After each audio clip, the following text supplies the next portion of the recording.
Hello everybody, and welcome back to my survival world.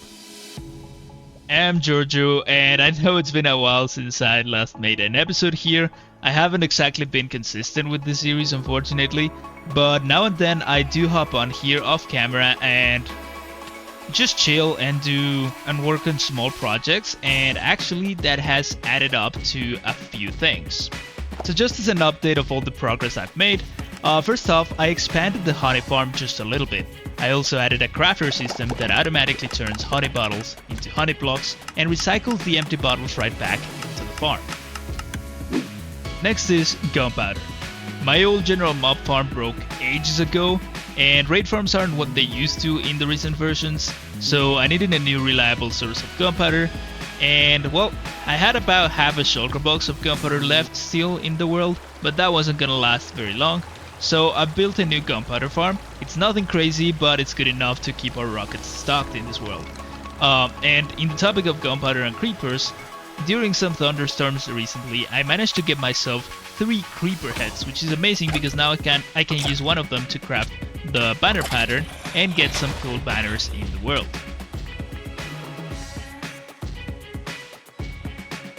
And the big one, the villager trading city. This project has been going on for over a year, but I finally decided to push through and finish it. The redstone is basically done, and I've been filling up the districts with villagers. We have the farmers, the butchers, the masons, the weaponsmiths, the toolsmiths, the librarians, and the clerics. All of those districts are complete. We have still a few more districts to go, but the auto breeder unfortunately has been struggling to keep up with our pace. As you can see, we are here curing a villager, and this one is in line to be the next one. But speaking of redstone and patience, I saved a special moment for you guys. And actually, I just heard that the villager was cured. Yep, so let's start curing this one right here. And we'll also make some space for him here in the district. It should be, yeah, the armor district. And this is what I do to get the villagers. I just turn this lamp off and the next villager should fall right in. But anyways, the special moment that I saved for you guys is the shulker box auto crafting system. So this little thing right here is gonna keep all of our storage system full of shulker boxes at all times through this hopper line right here. And I made it like months ago, and it's just been sitting here. It's all full and everything. It will take shells and logs to craft shulker boxes. But I wanted to be with you on camera to first turn it on, because after this it will run constantly and won't stop ever again. So to do so, we just need to hit this button, and let's close this off. Yeah, we hear the no blocks going, and it should start crafting shulker boxes right now. Let's see if they're going through. Yes, there they go. Perfect. Now, it will also let us know whenever it's out of stock of materials, and when that happens, it will also stop, so I can come and refill it. But yeah, this is amazing. Whenever all the shulker boxes are, or all the hoppers are full, it will also stop crafting. So we're gonna leave it and hope that it doesn't take too long to at least fill some of the hoppers up. But look at this, guys. Slowly but surely, we are getting there with this city. I've done so much. You have no idea how much redstone I've spent at this. And yeah, now today I want to focus. I want to change my focus, and instead of doing more redstone in here, which there's not much that we can do anyways anymore. There's a few things for the stalls that I'm gonna make here on the corners to add some redstone, and we need to fix our iron farms because they're broken. But today I actually want to change my focus. Oh, I heard the villager. It's cured, and there it goes. Yeah, today I want to change my focus a little bit from the redstone and do instead some building, which I haven't done in so long. And I pictured the city as a giant mall, right? So what I'm thinking is we're gonna have different stalls here in the center, so 4 on each corner maybe. One of them is gonna be the Emerald Station right here. Then we're gonna have smaller shop fronts covering all of this storage system all around us. And then we're gonna have the villager districts as their own departmental stores at the back. And of course, a huge centerpiece to cover the breeder, brewer, and zombification chamber here in the center.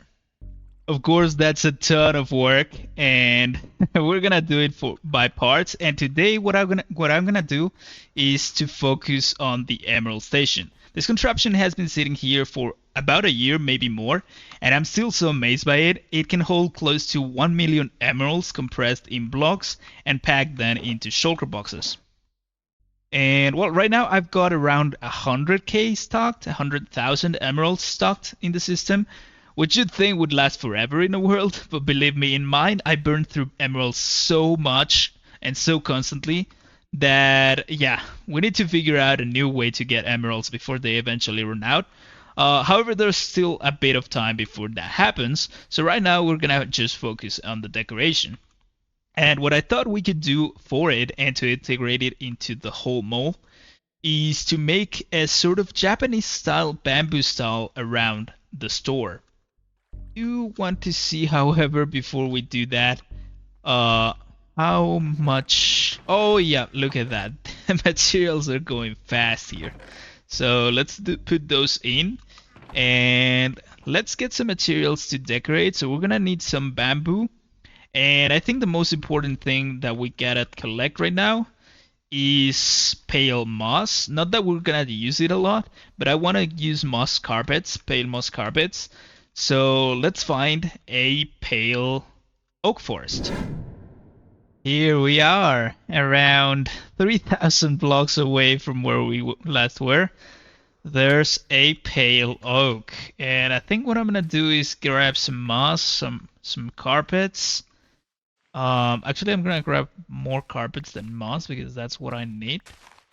And I'm also gonna grab some of these vines if I can, and some wood and some saplings from the trees.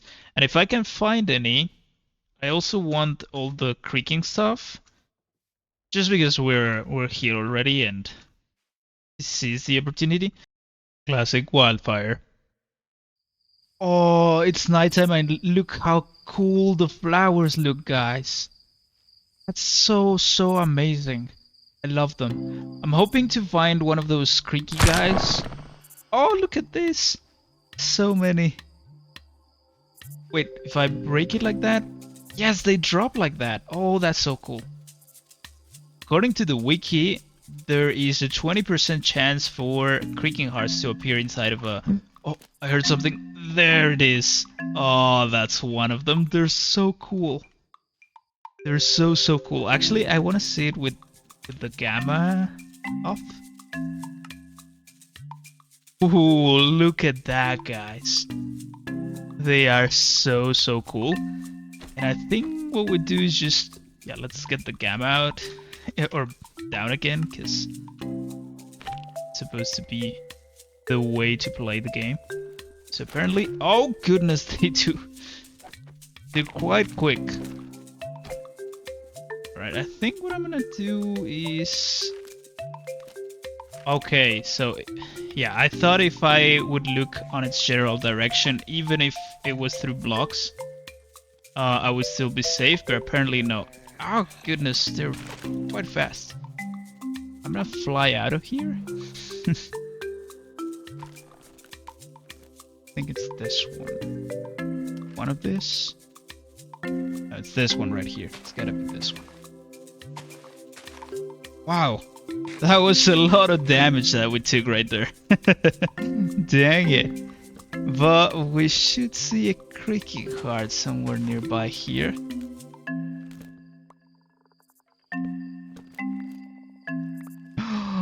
There it is, guys. And I think I only need Silk Touch to get it.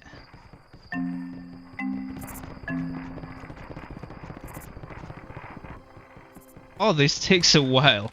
But there we go, our first creaking heart. And I think once we have one, we can just multiply it by just producing resin, I think. So Yeah, look, we were producing resin already.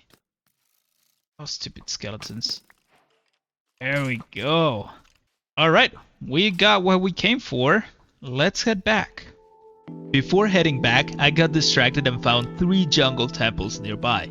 I was so lucky, and since I never go exploring anymore these days, I decided to go for it.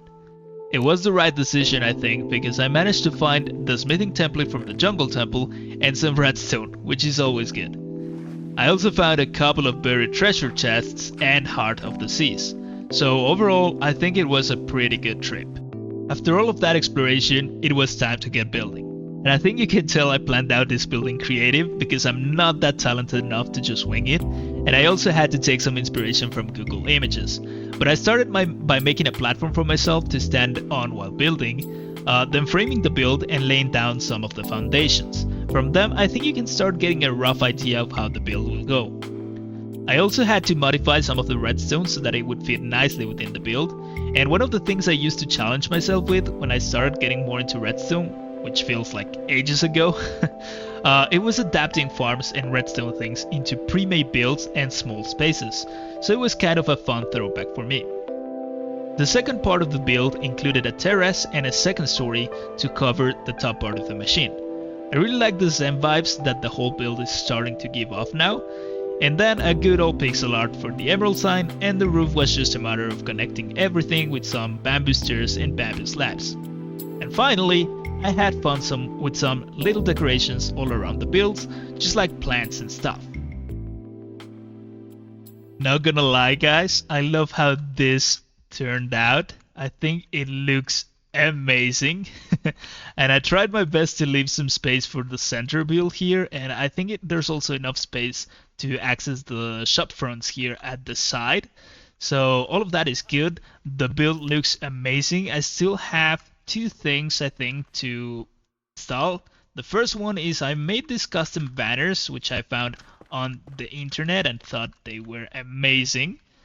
So I think they look very cool with this build. They kind of represent emeralds, and I also have some actual emeralds to place. So first of all, we have one to place right here in the stall. Get your emeralds here. And then we need to craft an emerald block, because I mean the build had to have an emerald block, right? And I found the perfect spot for it, which is right here, covering the access to the terrace pretty much. And I also wanted to show you how the interior looks, because I really cramped everything into here. It's all the redstone. We have this little passageway to get over here. We can refill our shulker boxes. We can refill our things to craft shulker boxes, and of course our emerald boxes. I still have a couple of emerald boxes, so I think we'll be fine. Plus there's like 50 or so shulker boxes with emeralds, not emerald blocks, but emeralds inside there. So we'll be fine for at least a little bit. Also here at the front I added those signs, which I think look really cool. We have our box to access our emeralds, the no block to replace the box if it is empty. Here we get the empty ones. Here we can see the empty emerald boxes that come from up there. We also have an access to a chest up here, which is for the same thing. I don't think we'll ever fill this chest to actually get something in that one, but it is there just in case. And well, I decided to start with this one because it was kind of simpler, kind of a warm-up to get it back into the building mood, because I was so out of shape, and I'm really happy with how it turned out.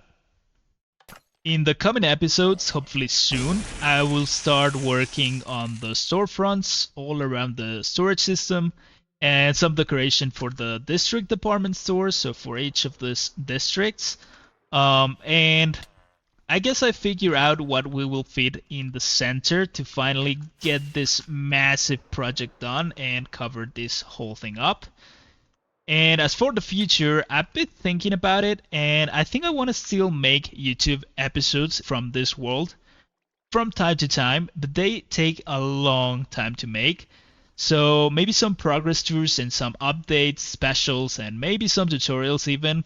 But I think I want to move most of the day-to-day grind to Twitch, since I think it's easier. I just do progress there instead of actually polishing the editing and stuff. I know, you can call me lazy, but yeah, YouTube will remain home for the sketchbook series, the main tutorials, and of course some shorter projects and series. But I feel like it'd be fun to stream the Let's Play on Twitch. And of course, nothing is set in stone yet, but that's where my head is at right now. Anyway, playing survival was really refreshing from all the redstone I've been doing, and it felt good to start the final stretch to finish the villager city at last. Also, unfortunately, my family hit a rough patch this last month. We lost 2 of our members, and I wanted to change the pace a little bit while everything settled down and passed. And building is a nice change of pace for me. It was genuinely exciting and a good distraction from everything to see all of the Emerald City, Emerald Stall, sorry, Emerald City, Ether reference, all of that come together. It was really a good distractor and a good activity just to wait till everything settled down and passed. But if you like seeing some progress shown in this format, let me know in the comments. It'll help me figure out how much to keep on YouTube versus how much to keep on Twitch. And keep an eye out, as the first official stream hopefully should be happening next week. So I'll be announcing that probably in the YouTube community posts. But anyways, thanks for watching. And by the way, I'm coming here because I ran out of rockets. We're not gonna make it. But we finally finished the bamboo farm. It is one chunk full of the bamboo farm. The cactus farm. Sorry guys, I'm a little distracted. But yeah, I finally finished the one chunk cactus farm. It goes all the way from bedrock down here. You can see it there, to the build limit, and we're gonna get up there so you can see that it's actually finished finally after like a lot of months of working. It probably took me longer than it should, but it was kind of boring to place just layer after layer, so I just used it as a relaxing time while I watch some series or movies around. But yeah, here we are, and as you can see, I'm gonna try to place a crafting table, and there we go. Height limit for building is 319. Woohoo! Oh, this is scary. Oh, so satisfying. And by the way, if you're curious, this is how the world looks around it. Oh, it's so amazing. So cool. Anyways, thank you so much for watching, guys. This has been Giorgio, and I'll see you guys in the next one. Goodbye.